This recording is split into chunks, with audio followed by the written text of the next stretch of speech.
para todos. En primer lugar, les queremos agradecer por hacer parte del taller de lectura interpretada del antibiograma. El día de hoy tenemos el placer y el privilegio de contar con el doctor Juan Pablo Londoño nuevamente. El doctor Juan Pablo Londoño es microbiólogo y médico general de la Universidad de los Andes, médico pediatra de la Universidad del Rosario y actualmente se encuentra realizando su fellow de infectología pediátrica en la Universidad del Bosque. Doctor Londoño, buenas tardes, nuevamente muchas gracias.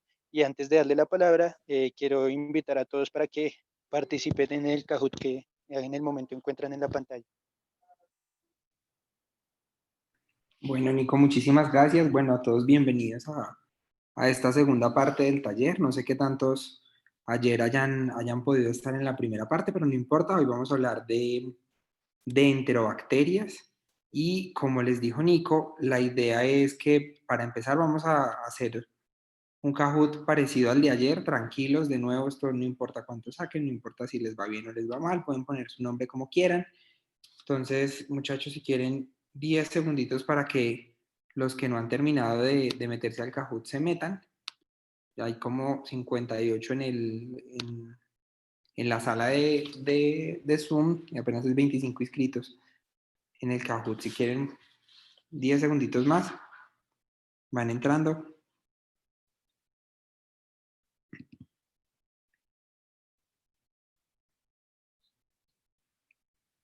Bueno, muchachos, tampoco vamos a esperar mucho. Entonces, vamos a arrancar. Bueno.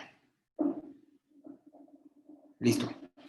Entonces ya arrancamos el Kahoot. Entonces, este pues es de enterobacterias, como habíamos dicho. Entonces, la primera pregunta es, ¿cuál de las siguientes no es una enterobacteria? E. coli, Pseudomonas aeruginosa, Salmonella o Klebsiella pneumoniae. ¿Cuál no es una enterobacteria? 5 segundos. ¿Cuál no es enterobacteria? Listo. Entonces, Klebsiella pneumoniae dijo por ahí un grupo bien importante. E. coli y Salmonella sí lo tiene un poquito más claro la mayoría. Y Pseudomonas aeruginosa es la que no es una enterobacteria. Esto ahorita vamos a aclarar un poquito cuáles son. Porque muchas veces nos dicen enterobacterias y nadie nos ha explicado qué son las enterobacterias. Listo. Este es el podio. Entonces, ¿cuál es el mecanismo molecular más probable de resistencia de esta E. coli que ven acá? E. coli, sensible a cefepime, cefoxitin, ceftazidima, doripenem, ertapenem, meropenem, resistente a ceftria, ciproresistente, mero sensible, ampisulbactam sensible, piptazo sensible, amica resistente. Blea, ble, KPC y RT. Sé que es poquito tiempo, toca rápido.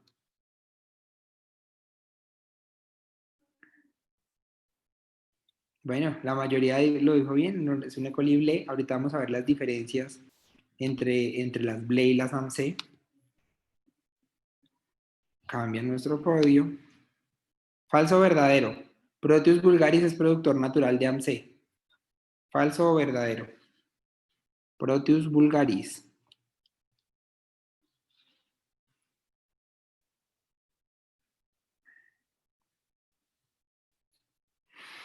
Cinco segundos. Falso o verdadero.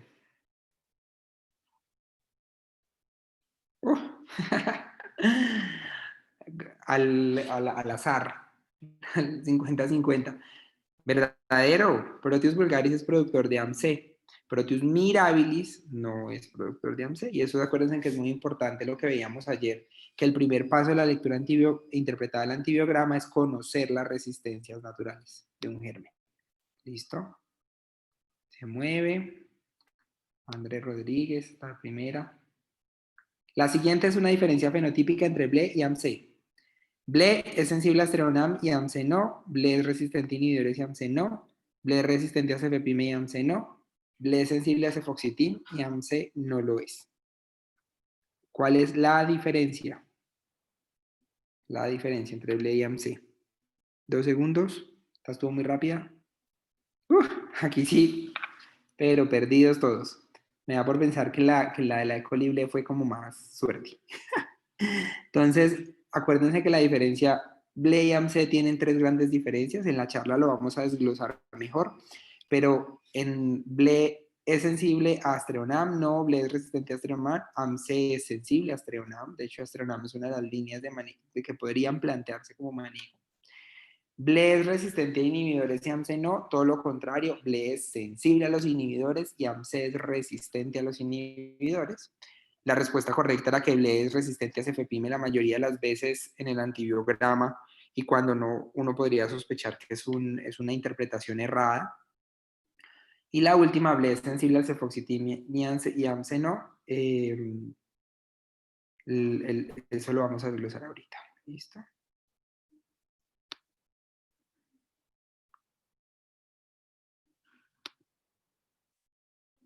Listo, la última. La ampicilina sulbactam tiene cubrimiento para una E. coli IRT.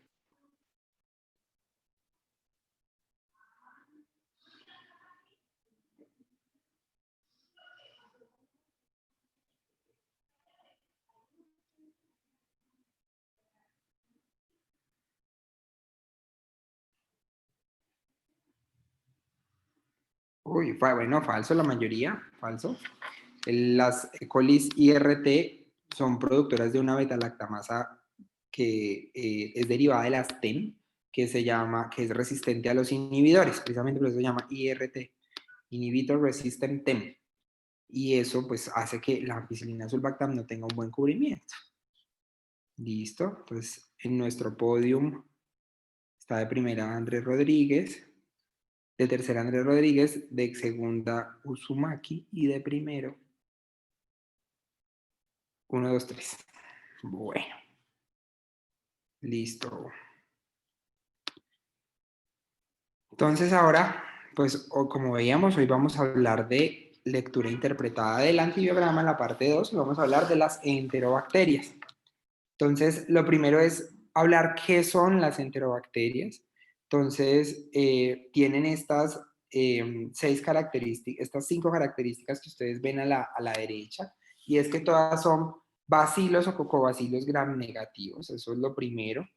Todas son oxidasa negativos, excepto un género que se llama Plesiomonas, que no es frecuente que ustedes lo vayan a encontrar en los aislamientos, pero las demás todas son oxidasa negativos, las de importancia clínica, Citrobacter, Enterobacter, E. coli, Klebsiella, Salmonella, todas son oxidasa negativos. Son capaces de reducir nitratos a nitritos, y esto es importante porque muchas de ellas son causantes de infección urinaria. Y si ustedes recuerdan, en el uroanálisis hay una parte que les va a reportar los nitritos. Entonces, muchas de estas, pues mejor dicho, todas estas bacterias de este grupo grande van a ser nitritos positivos. Son anaerobios facultativos, y eso quiere decir que se pueden cultivar en presencia de oxígeno y van a ser capaces de crecer. Son capaces de fermentar carbohidratos, y esto es importante porque muchas de las pruebas bioquímicas de identificación se basan en su capacidad de fermentación de carbohidratos. Hay más de 100 especies de enterobacterias, pero estas que ustedes ven acá son las principales, las que más vemos en la clínica. ¿Listo? Entonces, esto es una pregunta, no sé si alguien se anima a contestarla. Usted espera que una E. coli salvaje presente lo siguiente. 1. Resistencia a ampicilina pero sensibilidad a cefasolina. 2. Que sea sensible a todos los betalactámicos. 3. Que sea resistente a ampicilina y a cefasolina pero sensible a ampicsulbactam. Resistente a ceftria, o todas son falsas. ¿Alguien se anima? Sin nombres, solo tienen que decir 1, 2, 3. Una E. coli salvaje. La 2, muy bien. Uno espera que una E. coli salvaje sea sensible a todo. ¿Listo? A todos los betalactámicos. Usted espera que una Klebsiella pneumoniae salvaje presente lo siguiente. Esto se las dije ayer hasta el cansancio. Resistencia a la cefasolina, resistencia a la ampicilina, resistencia al cefuroximia, alerta peneno, a la piperacilina, tazobactam. ¿Cuál? Lo que están escribiendo por el grupo. Pero este 2 no sé si el anterior es el nuevo. Aquí hay otra vez 2, 2. 2. Sí, muy bien. Como veíamos ayer, todas las Klebsiella pneumoniae son resistentes a la ampicilina por la producción de una beta-lactamasa cromosomal. ¿Listo? Entonces, este es un paciente con infección de vías urinarias en manejo con cefazolina, con adecuada evolución, y usted recibe este reporte de este urocultivo. ¿Cuál considera usted que es el posible mecanismo de resistencia? Bombas de flujo, modificación de PBP, producción de beta-lactamasas tipo IRT, producción de TEM1, TEM2, o de verdad no tengo idea. Si ustedes ven, es una E. coli en orina, es resistente a la ampicilina, intermedia a la cefazolina, sensible al cefuro, ceftria y cefepime, sensible al cefoxitim, sensible a los carbapenémicos. ¿Cuál se les ocurre? Bombas de flujo, PBPs modificadas, beta-lactamasas IRT, TEM1, TEM2, o ni idea. Creo que están escribiendo por el grupo, perdón, es que yo no tengo el chat abierto.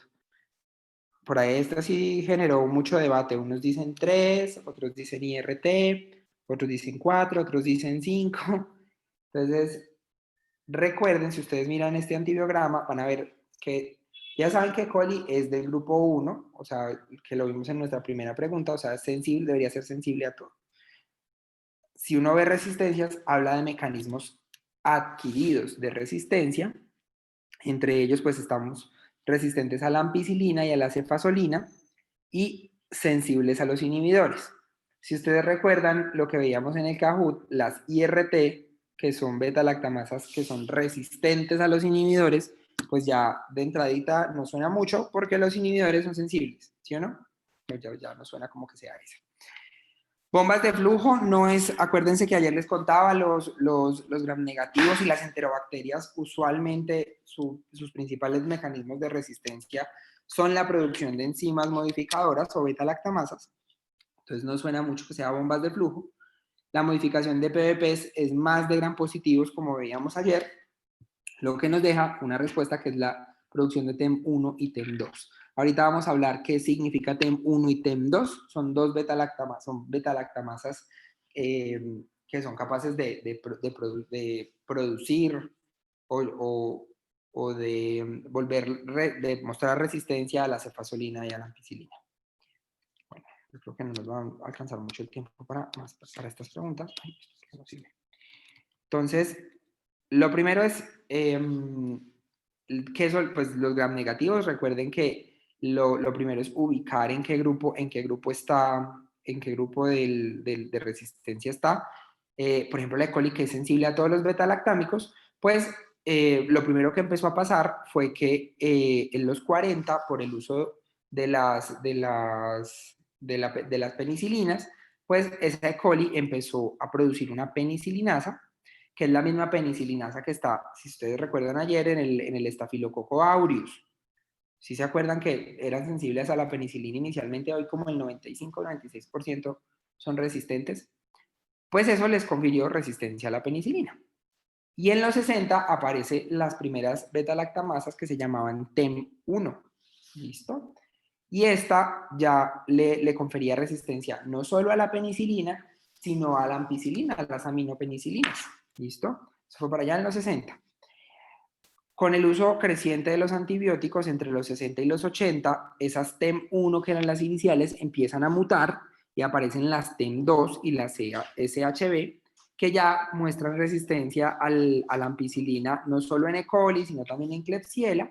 Pues ahí ya empezamos a ver lo que les decía, la resistencia a la ampicilina, y esto es lo que nosotros conocemos como beta-lactamasas de espectro ampliado, o las famosas BLEA. Ustedes las van a encontrar muchas veces escritas como BLEA, ¿listo? Que son TEM1, TEM2 y SHB, que son derivadas de esa primera penicilinasa que está en el estafilococo aureus, ¿listo? Luego de eso, entre los 60 y los 80 también, una de estas TEM se documenta que hace una mutación que es capaz ya no solamente de inhibir la ampicilina, sino de inhibir los inhibidores que se utilizaban, porque hasta aquí yo podía utilizar inhibidores como tratamiento, ¿listo? Entonces ya hace que haya resistencia a la ampicilina sulfactam. Y en el 88 aparecen los primeros reportes de las beta-lactamasas de espectro extendido. Ven que es diferente a este ampliado. Estas son las famosas BLES. Ya no BLEAS, sino BLES. Y en el 88, pues sí empiezan a aparecer lo que ya hoy conocemos como carbapenemasas que se llevan nuestra línea pues, de las más elevadas que tenemos. Esas son las IRT que ya habíamos hablado. Entonces, esas TEM1, TEM2, que son las beta-lactamasas de espectro ampliado y SHB1, tienen actividad sobre las aminopenicilinas y sobre las carboxipenicilinas. Es decir, ustedes los van a ver en el antibiograma como resistentes a la ampicilina y a la amoxicilina. Pero tienen una característica y es que son sensibles a los inhibidores. Es decir, los inhibidores son capaces de llevarse esta. Estas enzimas son capaces incluso de llevarse las cefalosporinas de primera generación. ¿Listo? No siempre se las llevan, a veces sí, a veces no. Y eso es lo que se conoce como las BLEA. Por mutaciones, ya habíamos hablado de las IRT, que son las que no tienen actividad, las que tienen actividad sobre los inhibidores, pero aquí hay un dato que les quiero dar muy importante, y es que estas, en general, no tienen actividad sobre las cefalosporinas de primera generación. Entonces, así ustedes las van a poder diferenciar entre BLEA e IRT. Las BLEA se van a llevar las cefalosporinas de primera generación, incluso en algún punto cuando se hiperexpresan hasta segunda, y las IRT en general no son capaces de llevárselas de primera generación. ¿Listo? Las BLES, que ya es un aislamiento relativamente frecuente en los hospitales, ya son enzimas que comprometen no solo las penicilinas, sino las cefalosporinas, los monobactámicos, las únicas que no son las cefamicinas, que es el cefoxitin, ni los carbapenémicos, ¿listo? Y estas también tienen una característica y es que son capaces de inhibirse por el ácido clavulánico, ¿listo? Hay de varias clases, unas que son derivadas de estas primeras, TEM1, TEM2 y SHB. Estas también mutaron y se volvieron BLES, o sea, capaces de llevarse todo esto. Otras que son CTXM y unas de la clase D, que ahorita vamos a hablar de la clasificación de las beta-lactamasas, que son de la clase que se llaman OXA. Entonces, lo primero que ustedes tienen que saber, lo que hablamos la vez pasada, es conocer las resistencias naturales. Y para organizarlos, las enterobacterias están divididas en 4 grupos. ¿Listo? Ustedes lo primero que tienen que hacer cuando vean una enterobacteria es decir en cuál de los 4 grupos está ubicada. El primer grupo es el grupo que es sensible a todos los beta-lactámicos. Bueno, pues desde la ampicilina en adelante. En este grupo están la E. coli, la Salmonella, la Shigella y el Proteus. ¿Listo? E. coli y Shigella tienen en su cromosoma una enzima tipo AMC que es para esto no se aprendan que ya son del grupo AMC porque no lo son, porque esto no tiene significancia clínica. ¿Listo? Simplemente que tiene una cefalosporinasa del grupo C, pero no tiene significancia clínica. Para términos generales son sensibles a todo. ¿Listo? A la ampicilina, a la amoxicilina clavulanato, a la piperacilina, a las cefalosporinas de primera, segunda, tercera, cuarta, al cefoxitin y a los carbapenémicos. ¿Listo? Ese es el grupo 1, E. coli, Salmonella, Shigella y Proteus mirabilis. Proteus mirabilis, no vulgaris. ¿Listo? Ni peneri.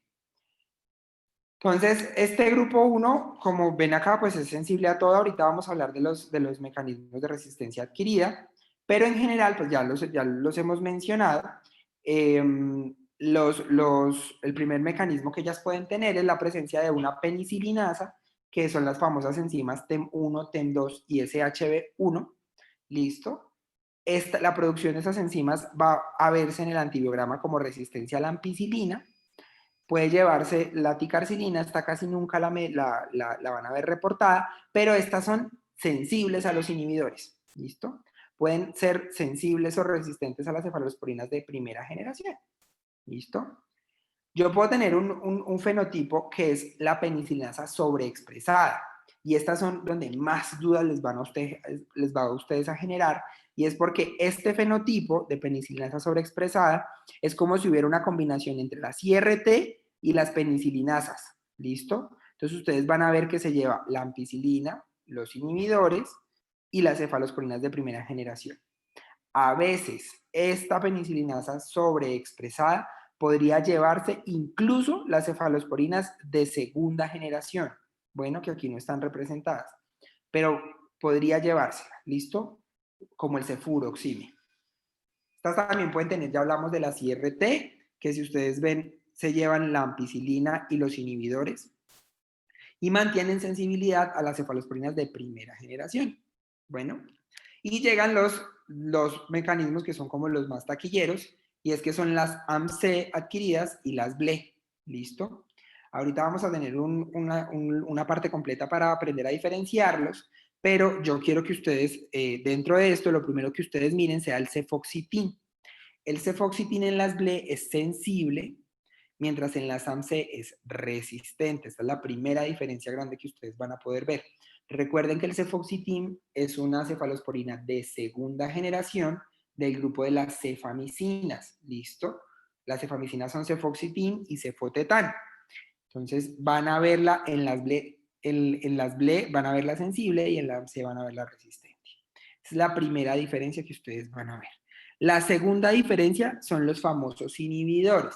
Y con esto quiero que lleven, que pongan un asterisco muy grande, porque resulta que cuando les digo inhibidores, muchos de ustedes van a ir a mirar ampicilina sulbactam y piperacilina tazobactam. Pueden encontrarlos sensibles en las BLES, pero cuando yo hablo de inhibidores no me estoy refiriendo a ese inhibidor, sino que me estoy refiriendo al ácido clavulánico combinado con una cefalosporina de tercera generación, que puede ser ceftazidima ácido clavulánico,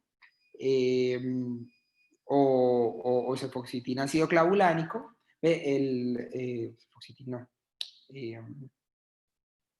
ceftazidima ácido clavulánico es lo que usualmente se usa, y ese sí lo van a ver sensible, pero eso no se mide de manera habitual, ¿listo?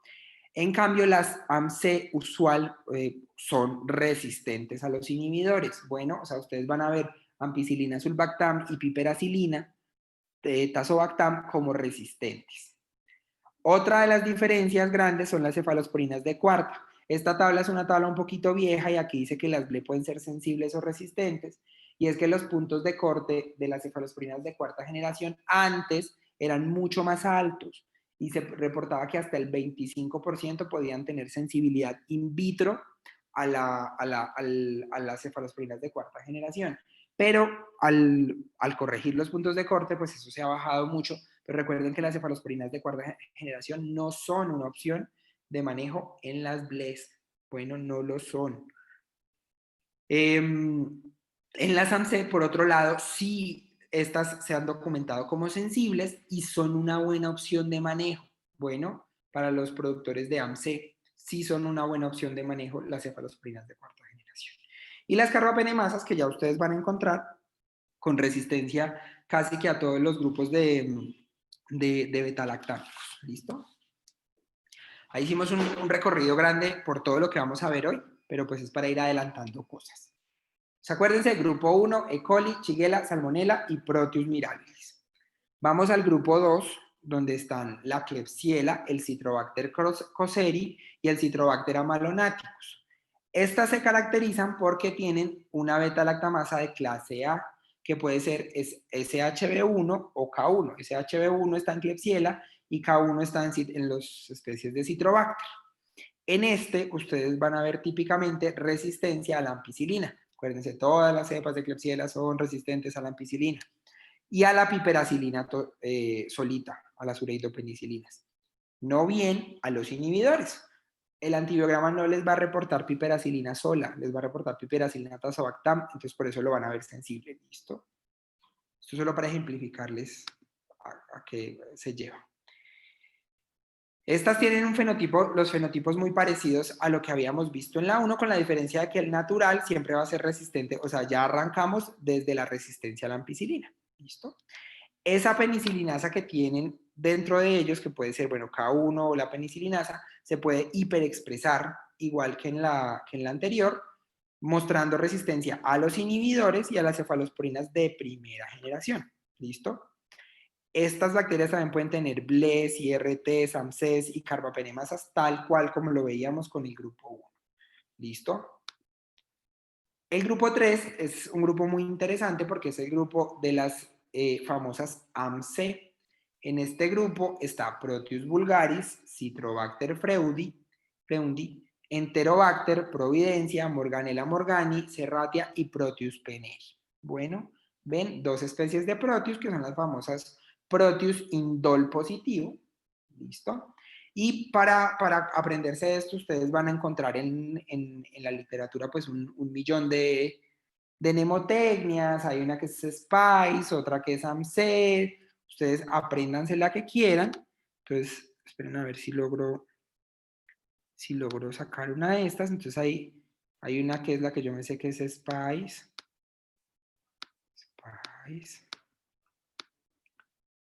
Entonces, Serratia, Proteus indol positivo, y ese indol positivo son vulgaris y peneri. Ahí ustedes si quieren ponerle la patica de Pseudomonas. Pseudomonas no es una enterobacteria, que era lo que veíamos en la pregunta del Kahoot. Pero pues también es productora de AMC, entonces les va a servir para acordarse.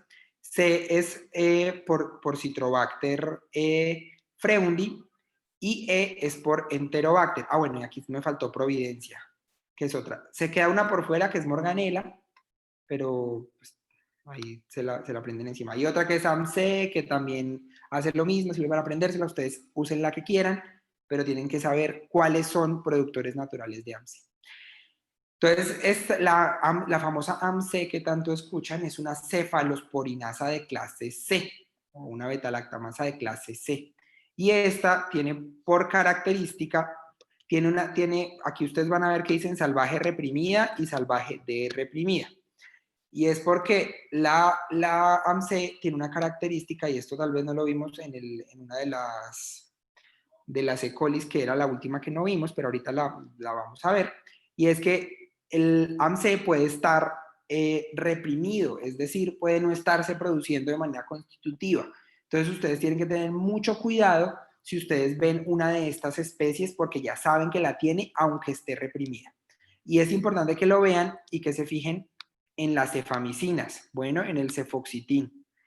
El cefoxitin en estos es típicamente resistente. Si ustedes ven eso, acuérdense que el cefoxitin es una cefalosporina de segunda generación. Si ustedes ven esto, ustedes pueden, cuando está reprimida, ver sensibilidad a las cefalosporinas de tercera generación, y ustedes podrían pensar, bueno, le pongo ceftriaxona. El problema es que si ustedes ponen una cefalosporina de tercera generación, en ese caso, van a derreprimirla y va a pasar a mostrar resistencia. Y puede que, dependiendo del contexto clínico, el paciente no alcance a esperar a que ustedes le cambien nuevamente y termine falleciendo por una sepsis y una lectura mal hecha del antibiograma. ¿Listo? ¿Claro eso de las AMC? Estas son AMC naturales, o sea, ellas vienen con eso de entrada. La E. coli que veíamos antes puede adquirir una AMC como resistencia adquirida. Esto no lo vamos a ver. Y en el grupo 4 está Yersinia enterocolítica, y esta se caracteriza por tener una cefalosporinasa y una beta-lactamasa de clase A, y ustedes la van a ver en el antibiograma como resistente a los inhibidores y a la ampicilina. Va a ser sensible a las ureidopenicilinas, es decir, a la piperacilina, tazobactam, y resistente a las cefalosporinas de primera a segunda generación. ¿Listo? Esto es Yersinia enterocolítica. No es usual que la veamos, pero puede estar. Entonces, ya vimos las resistencias naturales y ya les introduje mucho de las resistencias adquiridas, por lo que espero que las explicaciones que vienen aquí adelante sean un poquito más sencillas. Entonces, las bacterias pueden adquirir resistencia a los diversos antibióticos por muchos elementos genéticos que son capaces de brincar de un lado a otro. ¿Listo? Entonces ahí están los famosos plásmidos, están los transposones, y algunas bacterias son capaces de tomar el ADN de su medio y hacer lo que se llama transformación. ¿Listo? Y es tomar ADN del medio y ingresarlo en como su propio material genético. Entonces, ellas pueden adquirir la resistencia de muchas de estas, entonces por eso hay que tener mucho cuidado. ¿Listo? Entonces, ellas pueden adquirir penicilinasas, como en el caso que veíamos de E. coli y la famosa TEM1, TEM2, SHB. Las bleas están acá también, las IRT están acá. Pueden adquirir beta-lactamasas de espectro extendido. Pueden adquirir cefalosporinasas tipo AMC y carbapenemasas. Eso es lo que vamos a tratar de ver acá. Esto es lo primero que les quiero contar porque hemos estado hablando de beta-lactamasas de clase A, de clase B, de clase C y de clase D, de forma, pues como, sin explicarles mucho eso qué significa. Y es que existe una clasificación de las beta-lactamasas que es la clasificación de Ambler. Hay varias clasificaciones de beta-lactamasas. Hay una que es fenotípica, otra que es molecular. Esta es la que vamos a utilizar, que es la de Ambler, la otra se llama Bush y Jacobi, que tiene correlación con Ambler, pero esa es muchísimo más compleja de aprenderse. ¿Listo? Entonces, por eso quiero que vean es la clasificación de Ambler. Entonces, la divide en 4 grupos, A, B, y C, A, B, C y D. Entonces, es fácil. Todas son serinas, son enzimas dependientes de serina, menos las de clase B, que como su nombre lo dice, son metalo-beta-lactamasas. Las de clase B son metalo-beta-lactamasas. Y se llama metalo-beta-lactamasas porque dependen de un metal. En este caso, el zinc, ¿listo? En su estado más 2, para poder funcionar, ¿listo? Las otras son serin beta-lactamasas, ¿listo? En las de clase, entonces ya vimos las clases de metalo-beta-lactamasas, esas son otro grupo que vamos a hablar al final. Nos quedan 3 clases por resolver, la A, la C y la D. La C es fácil, su nombre lo dice, AMC está en el grupo C, ¿listo? Entonces, las AMC son cefalosporinasas y estas son todas las AMCs, ¿listo? Entonces nos quedan 2, las clase A y las clase D. En la clase A, la clase D son las que se llaman oxacilinasas. Son las de la familia OXA. ¿Listo? Oxacilinasas de la familia OXA. Y estas OXA son la cagada porque tienen varios mecanismos de acción. Van desde las BLE, puede haber BLEs de esta familia. ¿Listo? Puede haber, BLEAS, puede haber BLE, BLE. Puede haber carbapenemasas de la familia OXA, que son derivadas de la Cinetobacter, y estas están pues en todas estas. En las serin carbapenemasas también están esos mismos 3 grupos, las BLEA, las BLE y las carbapenemasas. Y esta es la diferencia, es que son de los grupos que ya hemos mencionado hasta el cansancio. TEM1, TEM2 y SHB. ¿Listo? Derivadas en todos estos grupos. Y en las carbapenemasas están las famosas KPC, ¿listo? Entonces son de la clase A. Espero que hayan quedado claras. Ahí están todas la clasificación molecular de Ambler y si más o menos tienen idea de esto, se pueden ubicar un poquito qué producen cada una. Entonces vamos a empezar con las penicilinasas, ¿listo? Las famosas TEM1, TEM2 y SHB. Estas, como ya veíamos, pertenecen a la clase A de Ambler y son responsables de las resistencias a las aminopenicilinas y a las carboxipenicilinas. Pueden tener sensibilidad disminuida o intermedia a la ureilo, que es la piperacilina, y estas tienen una característica y es que se pueden hiperproducir. Entonces, si yo tengo una TEM1 o TEM2 normalita, en general me voy a llevar lo que yo les decía, la ampicilina y máximo las cefalosporinas de primera generación. Si la bacteria es capaz de hiperproducir esta TEM1 o TEM2, va a haber tanta enzima que ya no se lleva solo las de primera, sino las de segunda e incluso los inhibidores. ¿Se acuerdan que los inhibidores en general estas enzimas no se los llevan? Pues cuando se hiperproducen se los pueden llevar. ¿Listo? Diferente a las IRT. ¿Listo? Que son estas que ustedes ven abajo. Las IRT no se van a llevar las cefalosporinas de primera generación. ¿Claro eso? Diferencias entre IRT, la penicilina solita y la hiperexpresión. Aquí están, dicho de otra manera, salvaje en el grupo 1 sería sensible a todo. La penicilinasa solita o la IRT solita voy a poder verla hasta acá, con sensibilidad a los inhibidores. En la IRT ya me llevo los inhibidores, y si hiperexpreso esta penicilinasa, me voy a llevar hasta cefalosporinas de primera, incluso de segunda. Aquí quedó sensible, pero incluso hasta segunda generación. ¿Listo? Luego aparecen las BLES. Entonces, las primeras BLES que aparecieron son derivadas de esas mismas TEM1,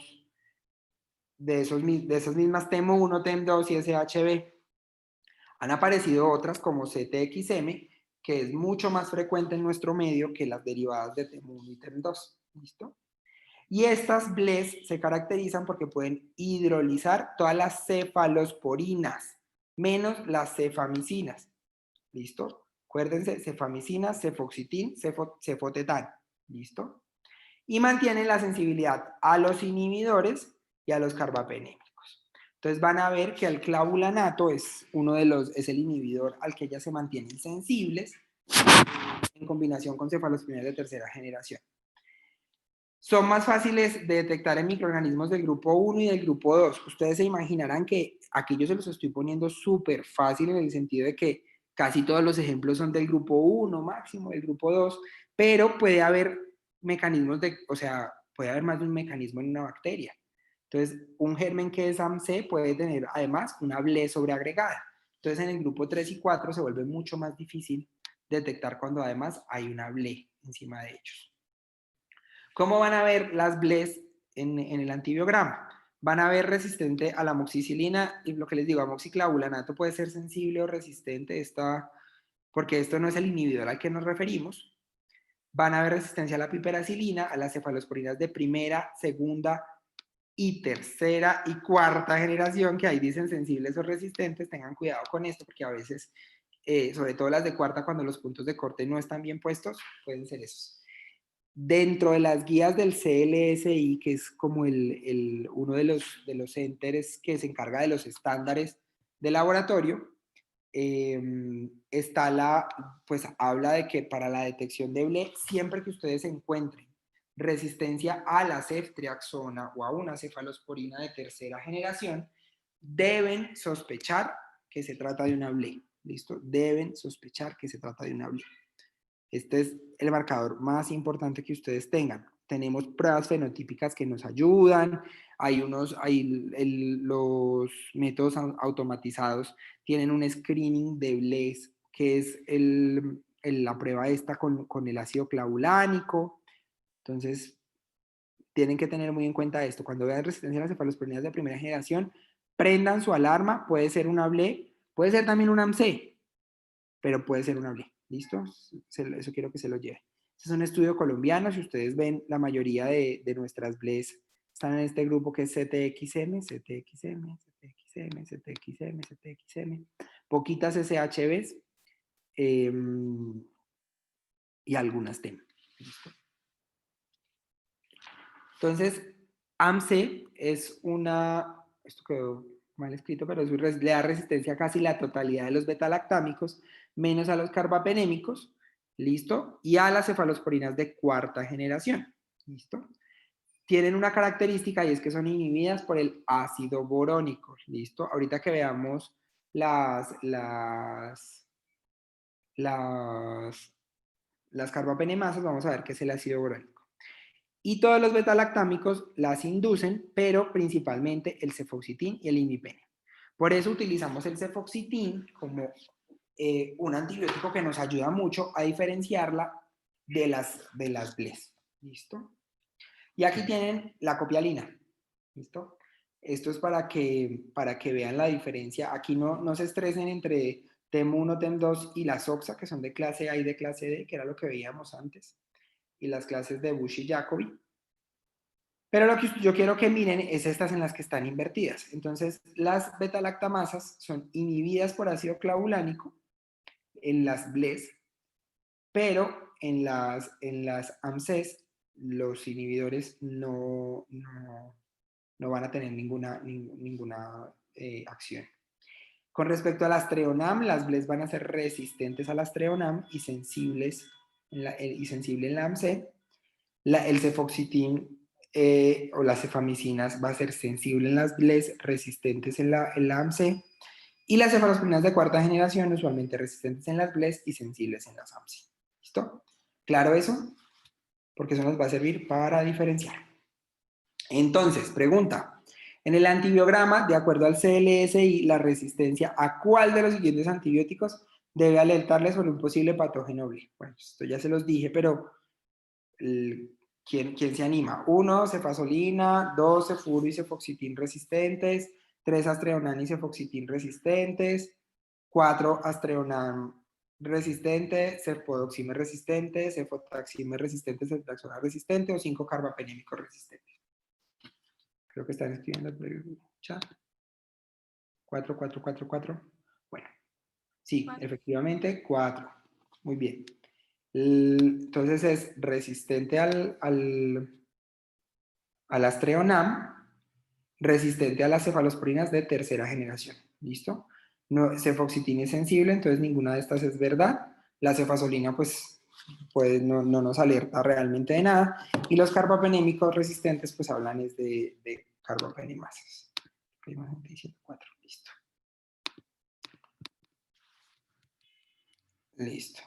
Entonces, este es un paciente oncológico con neutropenia febril.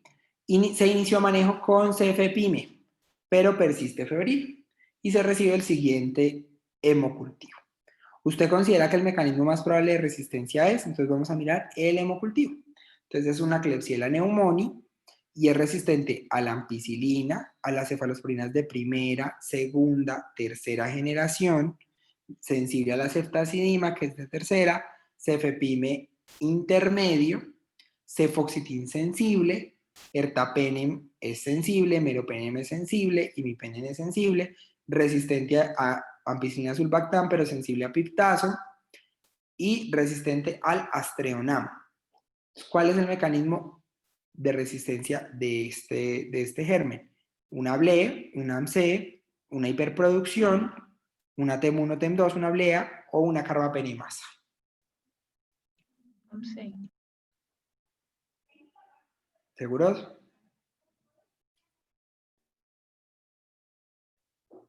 AMC, ¿todos están de acuerdo con eso? BLE. BLE. Me gusta más la idea de la BLE. 1. Sí, casi todos dijeron 1. Bueno, no es AMC, es BLE. Acuérdense los antibióticos que nos ayudan. Si se acuerdan, cefoxitin está sensible en las BLES, resistente en las AMCs. Los inhibidores que, acuérdense que estos mírenlos con cautela, pero pues nos orientan, piptazo es sensible. Habla más de una BLE que de una AMC.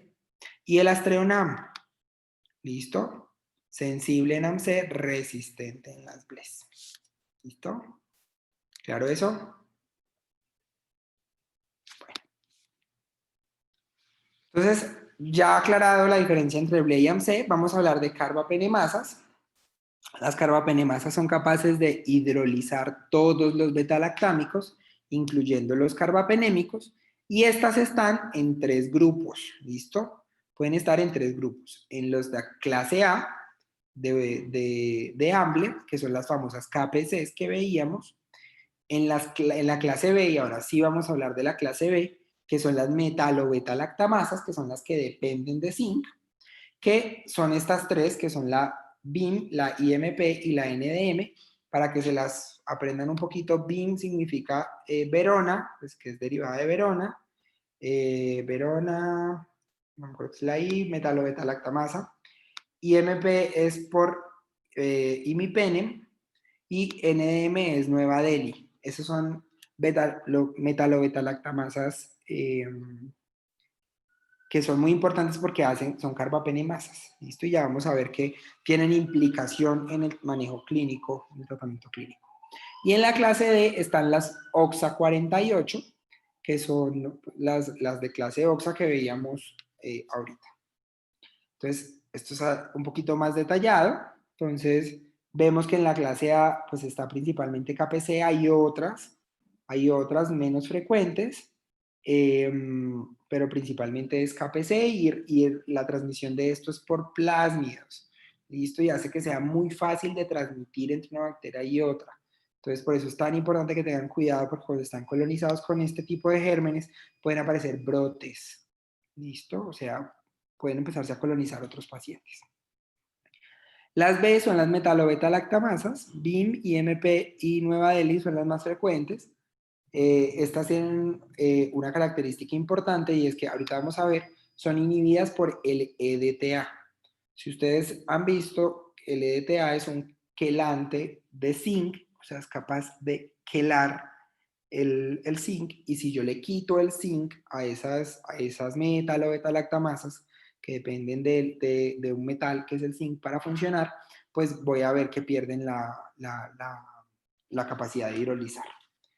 Y las OXA 48, esas están también en las enterobacterias, que son las que estamos hablando. Y ya vamos a ver.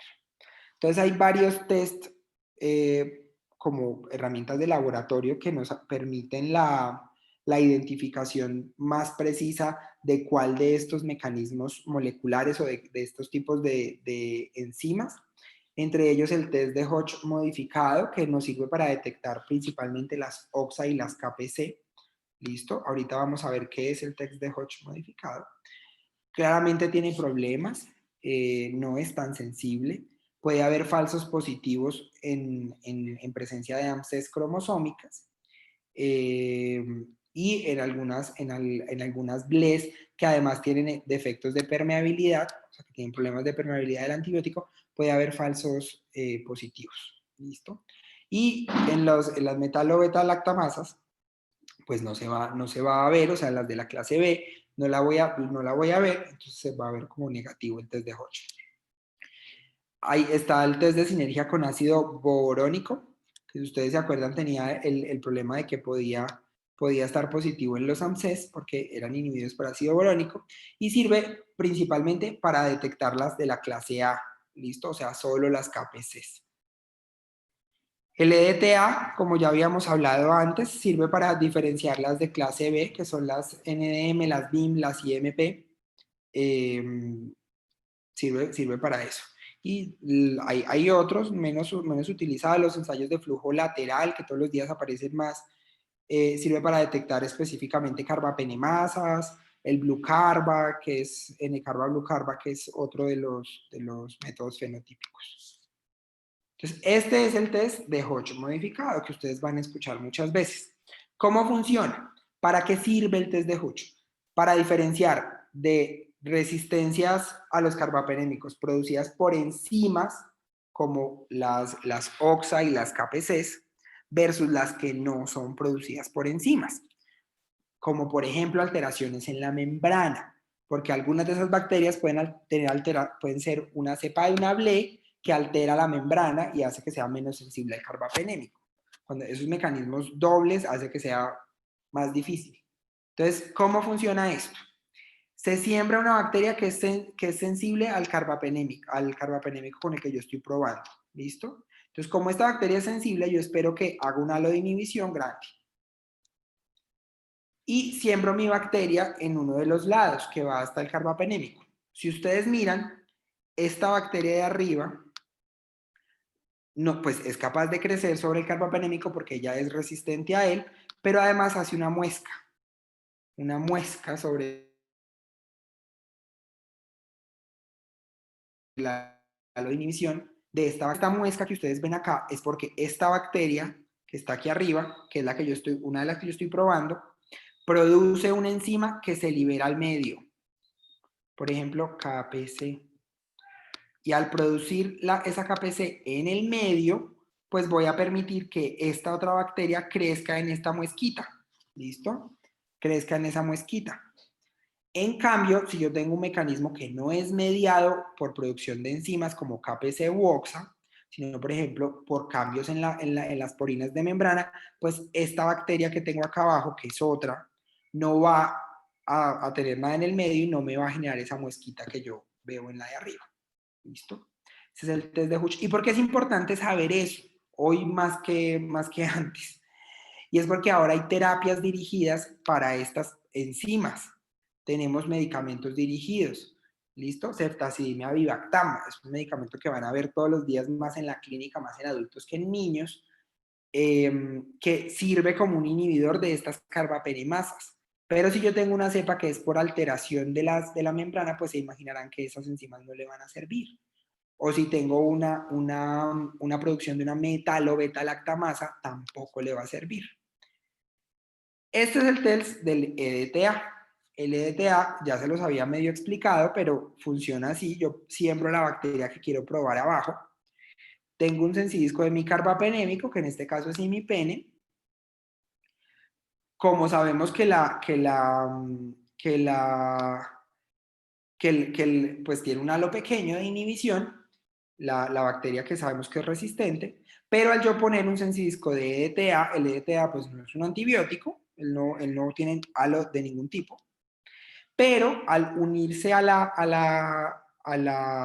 las enzimas de la bacteria, inhibe su actividad metalo-beta-lactamasa, y ustedes van a ver esto como un ensanchamiento del halo de inhibición cercano al EDTA. ¿Listo?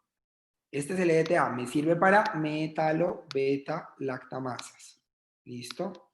Que son NDM, BIM y IMP. Son las más frecuentes. Hasta ahí, claro, las resistencias a los betalactámicos. Eso es súper importante que lo tengan claro, porque ya vimos BLES, KPCs, AMCs, que son mucho de lo que generan dudas muchas veces cuando se están interpretando los antibiogramas de estas bacterias. Vamos a cambiar de grupo de antibióticos, entonces es importante que si tienen alguna duda, la resuelvan ahora. ¿Listo? Bueno, seguimos entonces con los aminoglicósidos. Y estos tienen la característica de que pasan por difusión pasiva de la membrana externa.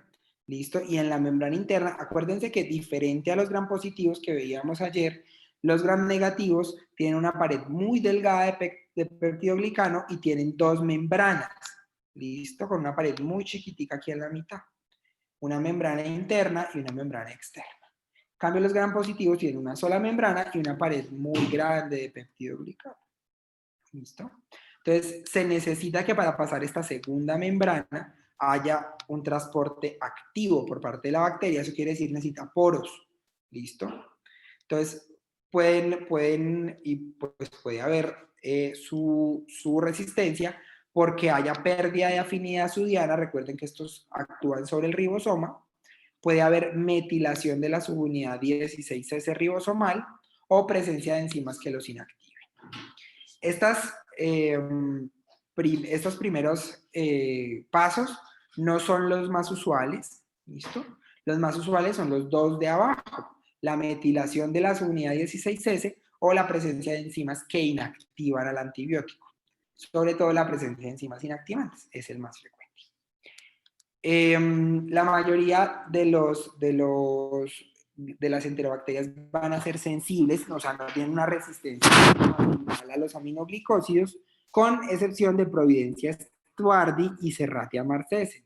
¿Listo? Esos dos, sobre todo Serratia, que es así, la vemos con alguna frecuencia, van a ser resistentes a los aminoglicósidos de forma natural. Entonces, de nuevo, ¿se acuerdan esos genes impronunciables que veíamos ayer? Estos genes también pueden estar en estos microorganismos, y estos son los que están presentes en Providencia y en Serratia. Entonces, la producción de enzimas inactivantes, las acetiltransferasas, las nucleotidiltransferasas, son uno de los más frecuentes, y las metiltransferasas, que son las que metilan el ARN, también pueden estar. De nuevo, su fenotipo es difícil de interpretar. Aquí no voy a entrar en muchos detalles porque depende de la enzima que produzcan y a quién van a inactivar. Acuérdense que son dos los que clínicamente más usamos, la gentamicina y la amicacina, y dependen pues de algunas tienen enzimas comunes, otras no. Con respecto a las fluoroquinolonas, el principal mecanismo de resistencia es igual que en los gram positivos, mutaciones en la ADN girasa y en la topoisomerasa 4. Sin embargo, también puede haber mutaciones de porinas, del lipopolisacárido y bombas de flujo. Esas no son frecuentes. Y la mayoría de esas dan resistencia de bajo nivel, entonces no son tan clínicamente significativas como las mutaciones en ADN girasa y en topoisomerasa 4. Y hasta aquí vamos a ver hoy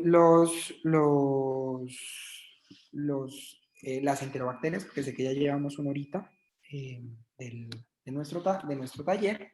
Entonces, no sé si tienen alguna duda, alguna pregunta.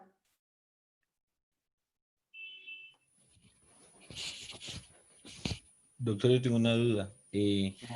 Con respecto a las AMC que usted decía que habían unas deprimidas y otras no, ¿es lo mismo cuando a veces hablan de constitutiva y no constitutiva? Por constitutiva se refiere, sí, a reprimida, a que se está produciendo en todo momento. Sí. Eso quiere decir de reprimida. Y reprimida, pues inducible, también lo mencionan por ahí. Sí, es lo mismo. ¿Alguien alguna otra pregunta?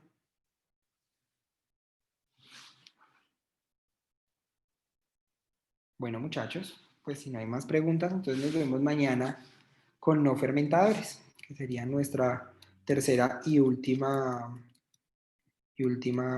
charla. ¿Listo? Bueno, que estén muy bien. Muchas gracias, doctor Londoño. Esperamos a todos también mañana en el mismo link que hemos estado compartiendo a lo largo de estos días por nuestras redes sociales. Nuevamente, muchas gracias, doctor.